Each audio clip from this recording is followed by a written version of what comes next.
ओम श्री परमात्मने नमः। ओम निराचल निवासाय नित्याय परमात्मने बलभद्र सुभद्राभ्याम जगन्नाथाय ते नमः। ओम सच्चिदानंद रूपाय विश्वोत्पत्त्यादिहेतवे तापत्रय विनाशाय श्री कृष्णाय वयं नमः। ओम व्यासाय विष्णुरूपाय व्यासरूपाय विष्णवे नमो वै ब्रह्मनिधये वसिष्ठाय नमो नमः। वसिष्ठाय नमो नमः। जय जगन्नाथ जय जगन्नाथ जय जय जगन्नाथ। आज महाकार्तिक मासर 16तम दिवस। विगत अध्याय पंचदश अध्याय कार्तिक महात्म्य आमे माने श्रवण करथिले जे भगवान सदाशिवଙ୍କ द्वारा पराहत हेई जलंधर नष्ट हो जाइछंती मृत्युवरण करिछंती। यहाँ परे भगवान श्रीहरि वैकुंठ को गमन करिछंती। भगवान सदाशिव कपिलास को कैलाश को गमन कर सारिबा पर देवता माने निज निजर स्थान को प्रत्यागमन करिछंती एवं माँ वृंदावती निजे सती व्रत पालन करी अग्नि रे झास देइथिले। से वृंदावती तुलसी रूप रे आज जन्म नैचंती एवं तीनोटी रूप रे तुलसी अला एवं मालती भाव रे एमाने तीन भाग रे विभक्त होई भगवान श्री हरिंकर सेवारे नियोजित हबार कथा तथा वृंदावतींकर तुलसींकर महात्म्य कार्तिक मासरे कि भली माँ तुलसींकर वृंदावतींकर पूजा आराधना दीपदान द्वारा किभली भावरे महापुण्य होता है आमे विगत पंचदश अध्याय रे श्रवण करथिले। आज 16 अध्याय रे पृथु से इतिहास रे कथा को पचारुचंती एवं नारद महर्षि नारद आज उत्तर देउचंती। पृथुवाच शेतिहासमिदं ब्रह्मन् महात्म्यं कथितं त्वया अत्याश्चर्यमिदं सम्यक् तुलस्यास्तो श्रुतं मया। नारद पादे करी पूजा पुणी पुछंती पृथुराजा भो मुनिवर पुण्य देहा कहिल पचारिली जहा तुलसी आदि जन्म वाणी आत्मा पवित्र हेला शुणी तेणु तुलसी मूले सिद्धि कार्तिक उद्यापन विधि से महातप व्रत फले एबे कहिबा तपस्विले पूर्वे के उद्यापन करी भव सागर गले तरी से कथा कह दृष्टांतरे अखिल जन उपकारे नारद नृपति वचने बोलंती शुण सावधाने कार्तिक उद्यापन धर्म शुणते शुभ सबु कर्म से कथा कहिबा प्रस्तावे जे धर्म इतिहास पूर्वे नारद उवाच आसेत सत्ये शिखरे करवीर पुरे पुरा ब्राह्मणो धर्मवित् कश्चित् धर्मदत्त इति स्मृतः। सत्याद्रि नाम गिरि पासे ब्राह्मण कर वीर बेसे नाम ताहार धर्मदत्त विष्णु सेवारे अनुरक्त जानई सर्व धर्म रीति कार्तिक व्रते महाप्रीति हेमंते एक संवत्सरे कार्तिक कृत्य विधि करे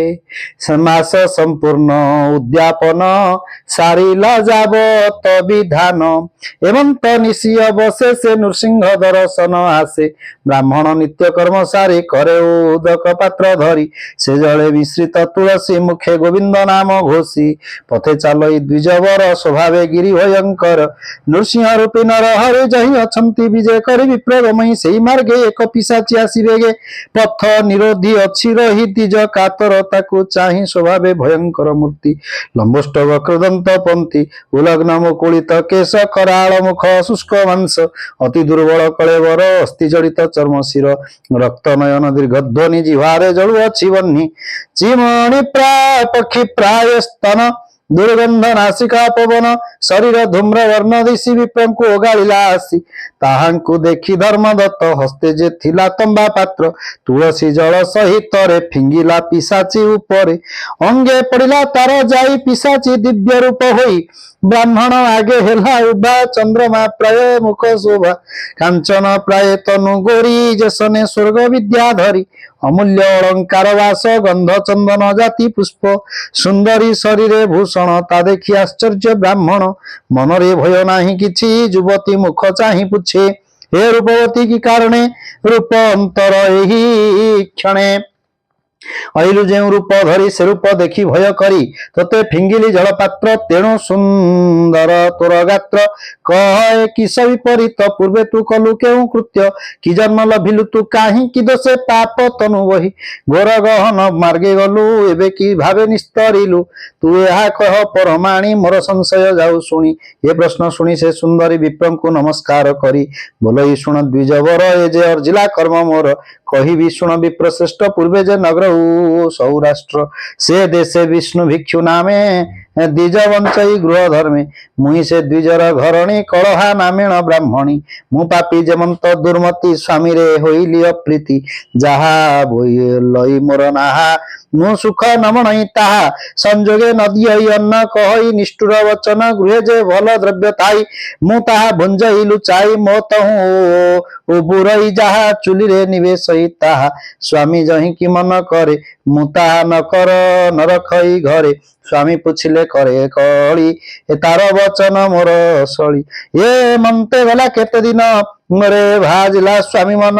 अन्य कन्याए देखी शोभा ताकू होइला विप्र विभा ता देखी सही न पारिली महुरा पान करी मली मो प्राण प्रेत पिंडे भरी जम किंकरे नेले धरी चरम रजुरे बांधे भिड़ी मुंडे प्रहार भेत बाड़ी जातना पते एनी गले जम छामुरे नहीं देले मते अनाई दंड धारी काल कृतांत रूप धरी पुछई चित्रगुप्त को होइले कि दंड याकू विचारी कह तुम्भे वेगे धर्म तो दिशु नाही आगे पाप लक्षण यहा देह पांजिरे कि अछि कि लिखिछि कह पुण कहिबा केउ कर्म विचारी कह धर्मा धर्म राजा वचने मंत्री बेनी कर्म लिखित पांजी घेनी बोलंती शुण दंडधारी हे बड़ पापी दुराचारी किछि ही करी नाही तप केते कहिबा या पाप ब्राह्मण कुले देह वही आचार हिना स्वामी द्रोही पति की देला जेते दुख तेणु न चाहि यहा मुख जेते अकर्म गला पूर्वे दुष्ट स्वभावे मत करबे पापिनी स्वामी की लुचाई पाक भांडरे अन्न खाई तहि की दंड हेबे जहा कहिबु शुण जंतु ना से पाप फले जन्म सात मार्चारी रूपे हेब जात उचिष्ट भक्षी घरे घरे गंजणी पाइब शरीरे पूर्वे जे कुटुंब को वंची भल पदार्थ भुंजेलुची हे पापे जात करी भक्षिब गर्भ फूल फल कलहाना महापाप घेनी अंतरे जनतिनी डाकिनी रूपे जात हेब सकल जने भैर भाव पूर्व चंचल मती घेनी कुठार रूपे ऊर्ध्वनि निशारे म समसाने हेरी नाना दुर्गंध भोग करी स्वामी के दुख देवा फले पुणी जन्मिब गिरिमाळे पने पिशाची रूप होई कर्मे कलहा नाम वही ब्रह्म जे थिव अनुव्रते सुख न लभी कदाचिते निज स्वामीर निंदा पास विवर्ण भयंकर रूपे नाना के रस सही अंगे केही नथिबे आउ संगे जेवण तुंड नित्य कली स्वामी की देउथिला गाली से तुंडे जळुथिब जुई किछि न पारिब खाई हेमंत जुग एक स्तरी थिव पिशाची रूप धरी हे विप्र शुण सावधान हेमंत मंत्री वचने जम बोले एते हे हुए पापी बेगे तू जाऊ ए वाक्य धर्म राजमुखे शुणी पड़िली घोर दुखे मार्जारी हेली जन्म सात डाकिनी रूपे पुणी जात तीन जन्म अंते मुहि एबे पाए पिशाची रूप होई आज को 15 बरस एवं करी अछि बास हे अकर्म देहे दुख जेते ताहा कहिबी अभाग्यते क्षणे तो सुस्त नाही मन निरते होई छन छन क्षुधा अनले आत्मा दुखी तृषारे ओष्ट कंठ सुखी अनल तुंडे जलु थाई शीत तपन आदि होई सड़ग क्षण क्षण के पड़ु थाई पीतश्ले सम प्राय होई सुस्ते मु न पारई बसी अष्ट दिग को अहर्निशी निष्काम चुटु धाई धाई बालुत जन प्राय होई କାହିଁ ତ ନ ଦେଖଇ ସୁଖ ନ ବରତ ଏକା ଭୋକ ତା ଶାନ୍ତି ନିମନ୍ତେ ପଦାର୍ଥ କିଛି ନ ମିଳଇ ମୋତେ ବୃକ୍ଷେ ଯେ ଫଳ ଫଳି ଥାଏ ମୋର ଚାହିଁଲେ ଜଳିଯାଏ ଅନଳ ପ୍ରାୟ ଦିଶେ ମତେ ମୁଁ ତାହା ଭକ୍ଷିବି କେମନ୍ତେ ତେଣୁ ନ ଭାବି ଫଳମାନ ବିକଳେ କରଇ ରୋଦନ ପବିତ୍ର ଗିରି ଝର ଜଳ ସେ ମତେ ସଦୃଶ ଗରଳ ତେଣୁ ତା ଅପାରଇ ଭକ୍ଷି ଯେମନ୍ତେ କର୍ମେ ଅଛି ଅର୍ଜି ଅଛି ଏ କଥା ଶୁଣ ପୁଣ୍ୟ ଦେହା ପ୍ରେତ ପିଶାଚ ଭୋଗ ଯାହା ଶୁକ୍ର ଶୁଣିତ ପୂଜଲାଳ ଶ୍ରବଣ ବିଟ ନେତ୍ରମଳ ନାଶା ଶ୍ଲେ ସମସ୍ବେଦ ବାନ୍ତି ଯେବେ ଉଚିଷ୍ଟେ ଘୃତ ଖାନ୍ତି ଦୀପ ନିର୍ବାଣ କାଳେ ପୁଣି ଅନ୍ନ ଭୁଞ୍ଜନ୍ତି ଯେଉଁ ପ୍ରାଣୀ ପତି ବିନାଶ କାଳେ ନାରୀ ଅନ୍ନ ଭୁଞ୍ଜଇ ନ ବିଚାରି ଯେ ତମ ଭାବରେ ଦାନ ଦେଇ ସେ ସର୍ବ ପ୍ରେତ ଯୋଗ୍ୟ ହୁଏ ଏମନ୍ତ ଦ୍ରବ୍ୟ ଯେବେ ମିଳେ ପ୍ରେତ ଭୁଞ୍ଜନ୍ତି ନେଇ ବଳେ ମୁଁ ତ ହୁଁ ଲଭଇ କିଞ୍ଚିତ ଭୋଜନେ ତୋଷ ନୁହେଁ ଚିତ ସୁମରି ପୂର୍ବ କଲା କର୍ମ କ୍ଷଣ କ୍ଷଣକେ ମତି ଭ୍ରମ କାନ୍ଦୁ ଯେ ଥାଇ ବନେ ପଶି ନିରା ସେ ତରୁ ମୂଳେ ବସି ପ୍ରଭାବ ପାଉ ଥାଇ ତହିଁ ଆହା ବୁଲନ୍ତା କେହି ନାହିଁ ଏ କଷ୍ଟେ ଥିଲି ଘୋର ବନେ ଆଜ ମୁଁ ତବ ଦର୍ଶନେ ଦୁଃସହ ଘୋର ଦୁଃଖ ରାଶି ତବ ପ୍ରସାଦେ ସର୍ବନାଶୀ ଆତ୍ମା ପବିତ୍ର ହେଲା ମୋର ଗତ ଅପରାଧ ଗଲା ଦୂର ଏବେ କାରଣ କର ମୋତେ ନମଇ ତୁମ୍ଭ ପାଦ ଗତେ କଳହା ମୁଖ ଏହା ଶୁଣି